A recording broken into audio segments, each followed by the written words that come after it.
I work with photoreceptor cells for my PhD.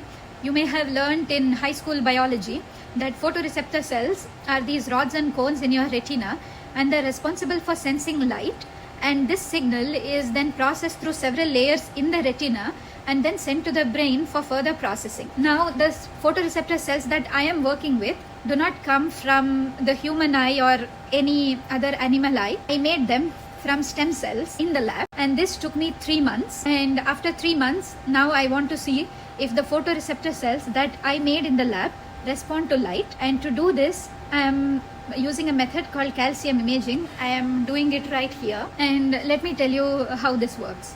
To do calcium imaging, you can use a calcium indicator dye. I'm using a dye called Cal 520. It's the calcium indicator dye. It binds to calcium inside the cell and it fluoresces, and you can see the fluorescence using microscopy. Now, usually what happens is when a cell becomes active, the calcium inside the cell increases, and this also means that you see a brighter signal on the screen. But photoreceptor cells are working in a different and in a special way. These cells, when they become active in response to light, the calcium within the cell actually decreases. So when the photoreceptor cells are active, they actually hyperpolarize, and it results in a decrease in the calcium levels within the cell. And what I'm doing is I am setting up an experiment where I stimulate with light and I observe if this results in a decrease in levels of calcium.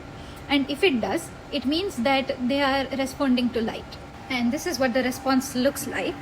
So you can see here that immediately on light stimulation, the calcium level immediately drops until the next stimulation, where it rises again and drops. Follow for more stories about research.